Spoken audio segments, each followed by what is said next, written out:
I'm back 50 days later, 22 sessions later. The full body experiment is over. Okay, here's the breakdown. I'm gonna dive into what my results looked like, how I felt during the program, and if everything lives up to the full body hype that's going around. I have well over a decade coaching thousands of athletes and experimenting on myself over and over and over again with different training methodologies. So you can trust that I have a pretty good gauge on what's going on. I did pull my Garmin data, my chronometer for nutrition, and my body weight.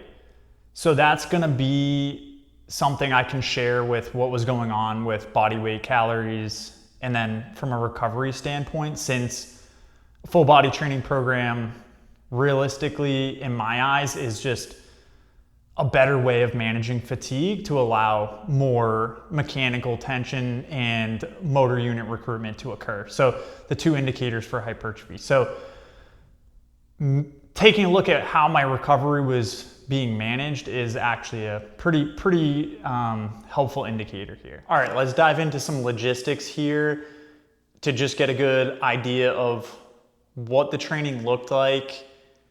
If you don't know the entire premise of this video, go back to my last video and you'll get a better idea. But I'm gonna screen record and show you pretty much just what this looked like from like a zoomed out lens, and then I'll dive into more of my thoughts on it. So you can see here, ran it from basically April 26th to June 14th, about 50 days.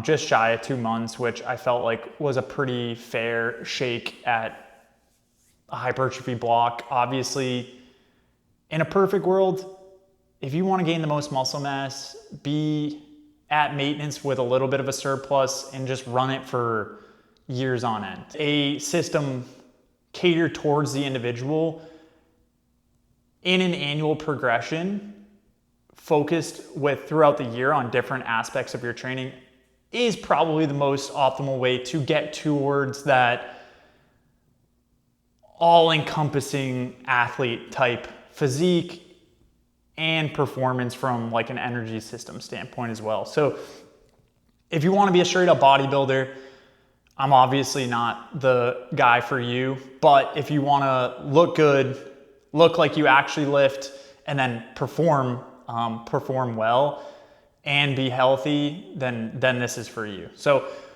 that's a long and short way to say, 2 months is long enough to see some results, but obviously running that for longer would allow you to really settle in and gain some significant muscle mass. You'll see that I started out, and there's 2 phases here that was not intentional. I started out with full body every other day.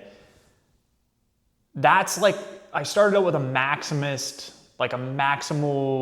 get as much out of this as you possibly can, which was full body every other day, 3 different exercises per muscle group that I want to actually grow, which for me was basically all of them, except, some small muscle groups, and legs were not a huge priority for me. So we'll get into that, but basically full body every other day, 3 different exercises to allow that first set be the most stimulating on those muscle fibers. So research is showing us that with each set beyond the first set, there is diminishing returns. That's not to say more than 1 set is bad, more than 2 sets won't work. It just means that the first set will be the most beneficial set that you can get.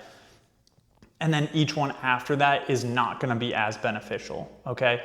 So with a maximal plan like this, choosing 1 exercise to target specific fiber types within the muscle group and taking that to failure, to near failure, to maximize mechanical tension and motor unit recruitment, that's the most optimal way to grow a muscle. That being said, there's a whole other host of subjective measures and lifestyle measures that can go into that might not make that the most optimal routine for everyone, especially if you're a busy dad like I am with a newborn and returning to work, not ideal spending 90 minutes in the gym. So I'll cover exactly what I did in both phases. So you'll see just shy of a half a pound increase on my body weight. I had 22 sessions. Average resting heart rate is 47. That's pretty in line with me, especially when I'm not aerobically training, which it might dip down to 44, 45. Average HRV was 54, which lives inside my normal range. HRV is highly individual. So really what you're looking for is perturbations outside of a normal delta for your HRV. So obviously the higher technically the better for HRV, but again, this is highly individual based on your own physiology and biology. So 54 was normal for me. That might look different for you, but you're just basically trying to tell how far out or of the range you're going to be going. To add to that, HRV will dip with training stimulus. So it's not something that you necessarily even want to be staying perfect, because that might mean you're just not creating enough stimulus.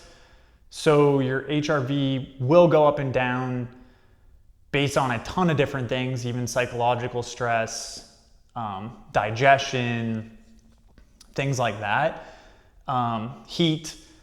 But realistically, you can see differences based on your training days, but you don't want to see a drastic difference. So 54 was kind of where at the sweet spot I was at.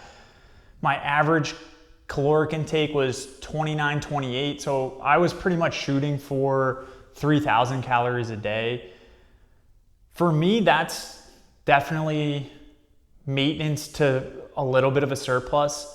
When I first started the experiment, I had a pretty big jump in body weight from like 178 to 181. So a bunch of probably glycogen uptake, water retention, maybe a little bit of fat gain, but realistically it happened in a week. So that's probably minimal. It was probably more so the glycogen front of things. So once my weight stabilized at like 181, I was hovering between 181 and 183 this entire time. So you don't need to dirty bulk, gain a bunch of body fat, gain, significant body weight per week, because the amount of muscle mass, especially in a trained lifter, is very, very minimal.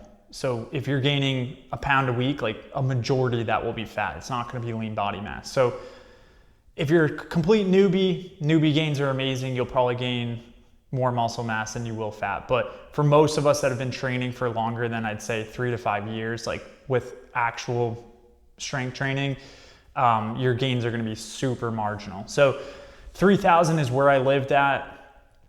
I fluctuated, like I said, up and down with body weight a little bit, but I didn't want to gain significant amount of body fat, although I definitely did, but didn't want to go crazy.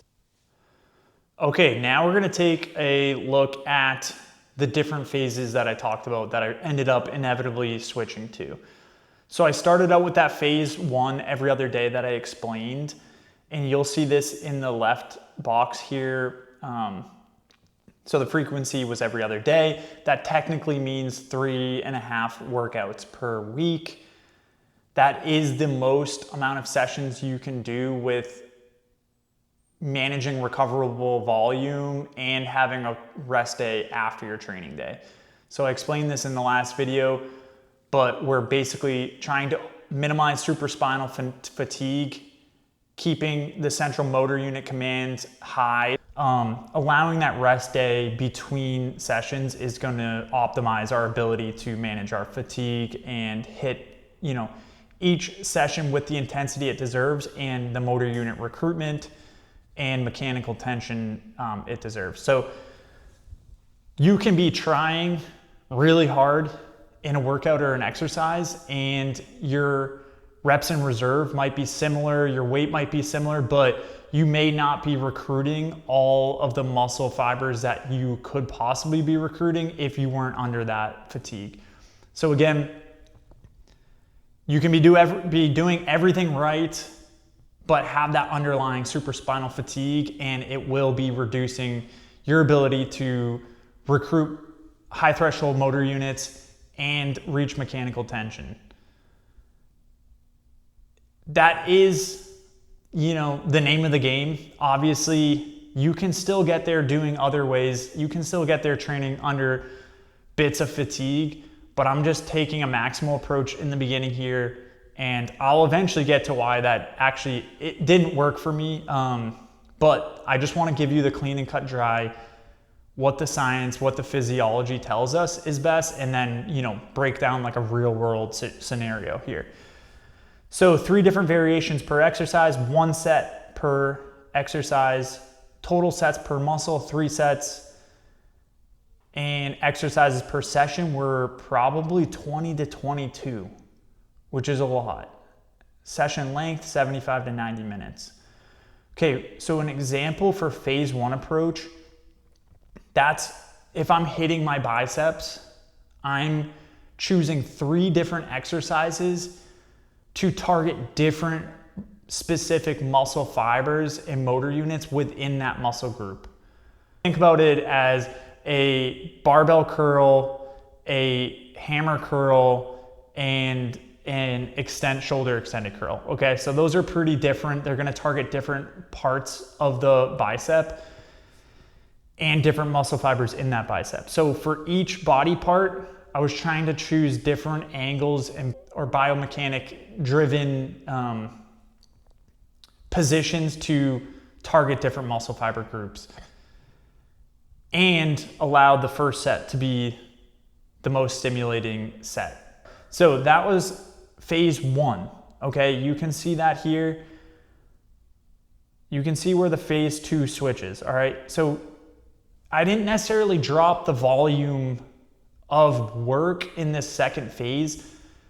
I was just finding myself still pretty fatigued, shockingly, even with a rest day after every day, training every other day with this many exercises and this much variation. So I could actually feel the fatigue, which probably means I was under pretty substantial supraspinal fatigue. That being said, all it takes is a little bit of modifying. Okay, so that I ran about half the time. Phase 2, I moved to a 3 times per week, so not every other day. So Monday, Wednesday, Friday, Saturday, Sunday off, Monday, Wednesday, Friday. All right, so same intensity. Exercises dropped to 1 to 2 per muscle group. So this is where, for me, psychologically, doing 3 different variations of an exercise for a body part was just getting too demanding from a setup standpoint, from a mental standpoint, and just an overall time standpoint. I'm also training mostly in a garage gym, as you can see. I do have access to more of a Globo type gym with machines, and I'll discuss why that might be a better approach for this program style. However, in a garage gym, you're limited to what you can do. So for lower body in particular, having to choose a squat variation or a lunge variation or RDLs, before I had the 45-degree Roman chair for hamstrings, I was having to do stiff-legged deadlifts or RDLs. And even if the research is showing that squats might not be more fatiguing than say a leg extension, which I understand physiologically is true. However, taking psychology and mental preparation and the effort it takes to load the bar, warm up, and reach your working sets in a squat, it was overall more fatiguing for me. So the sets, I dropped exercise variation. So what this looked like was 2 sets of incline dumbbell curl with 1 set of single arm pronated hammer curl. All right, so I was still doing 3 exercises per muscle group.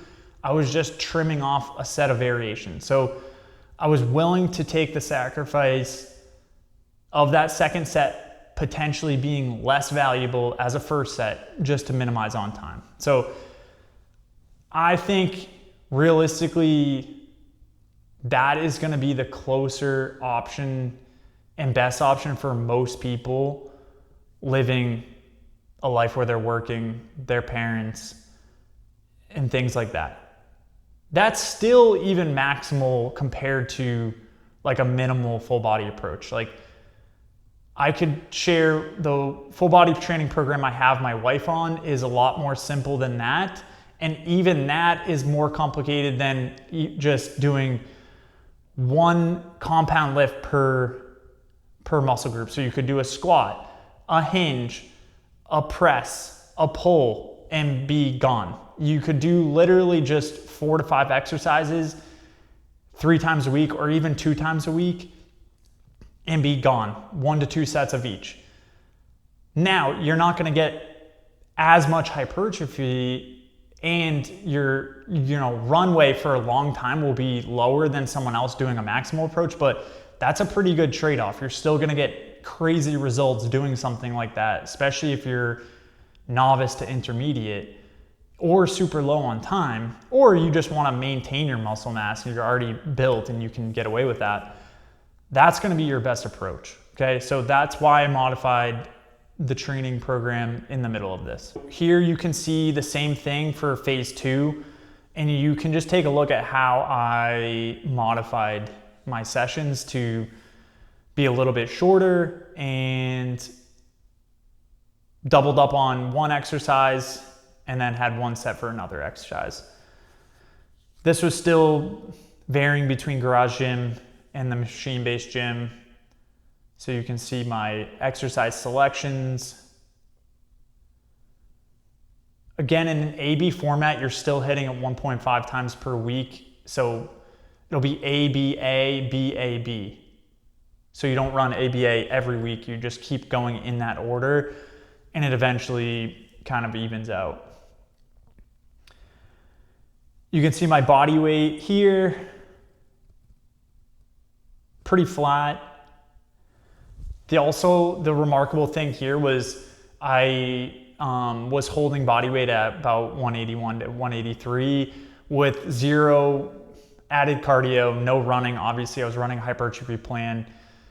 And we all know that doing concurrent training is not going to be the best way to gain muscle mass. So stop trying to follow, once again, your favorite hybrid influencer. Do what they do, thinking you're gonna look like them. It's not gonna happen, all right? I literally just saw a new hybrid fitness plan from one of your favorite hybrid influencers, and it's just absolute insanity, the levels of fatigue and just nonsense in the program. So if you're running before your workout sessions, you're doing something every day, that's great. I think that's a noble training endeavor, I should say. It's just unfortunately not going to get most people where they want to get, and that's my biggest issue with it. Anyway, I don't want to get off on a tear there, but pretty interesting. Calories were at 3,000. I was just doing full body training, and I ended up hitting basically set point on a body weights. Here's the objective markers. Again, average stress, HRV, resting heart rate remained pretty stable. Protein was at 208, carbs at 284, fat 95. Probably in a perfect world, carbs should have been much higher. Just my food selections that I was choosing were, I guess, higher in fat. Was making sure for sure I was getting my protein every day though. And that's the other thing too, is even if you're at maintenance or trying to eat in a surplus and you're doing a hypertrophy phase, track your food. Yes, tracking is probably more important in a cutting phase because there's less margin of error. But if you have goals to gain muscle mass and perform well, you need to be eating to match that intention and match that goal. So if you're just eating 3,000 calories one day and I was eating 2,100 calories the next day, and not tracking and not knowing if I'm hitting my protein, like that's not gonna recover me very well and not allow me to get the most out of my program. So don't waste your time. I'm just not about wasting my time. I don't want to put the effort in the gym and not have it pay off by getting sleep, making sure my nutrition's in check, all the other things. You can't do the thing and expect the results without focusing on the other areas of your life. Okay, so I know I did a ton of rambling there. I'm not sure if I even connected all the points I wanted to make.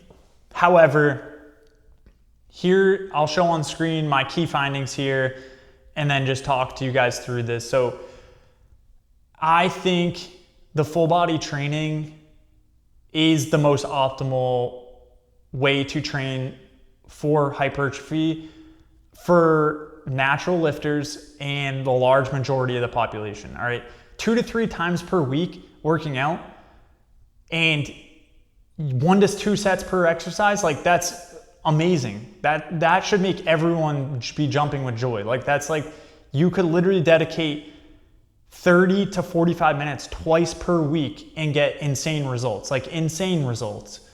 I absolutely gained muscle mass on this program.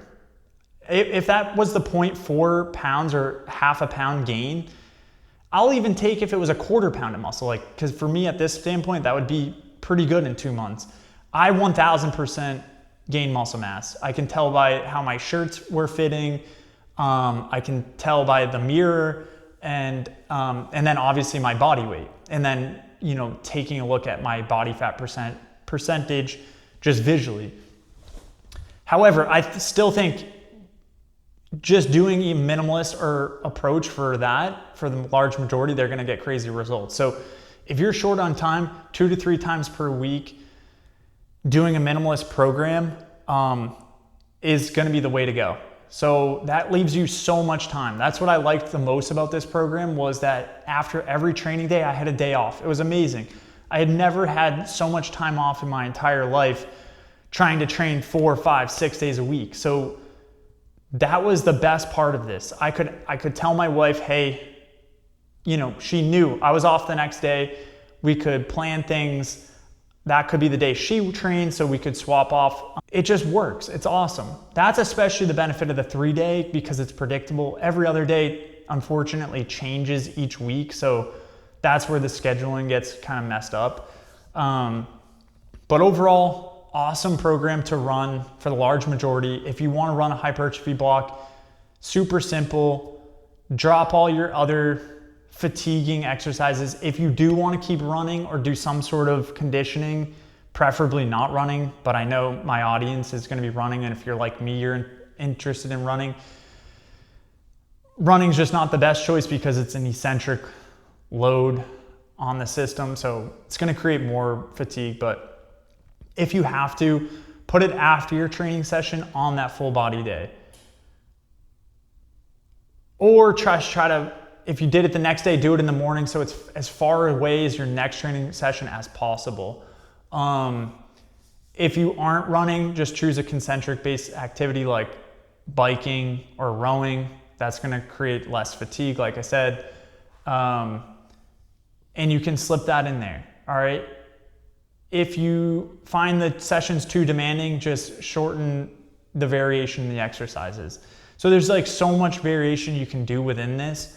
And I didn't even get into like half of it, but this is the basic model of basically the full body. So overall, enjoyed it. I am transitioning out of that into my pure athlete avatar, you can say. So I'm gonna be chasing speed, power, explosiveness in my next block. So stick around, subscribe to the channel if you wanna see that experiment. If you want to learn more, reach out to me through Instagram. I'd love to chat. If you have questions on setting up your own full body training program. Thanks for sticking around, and we'll see you in the next one.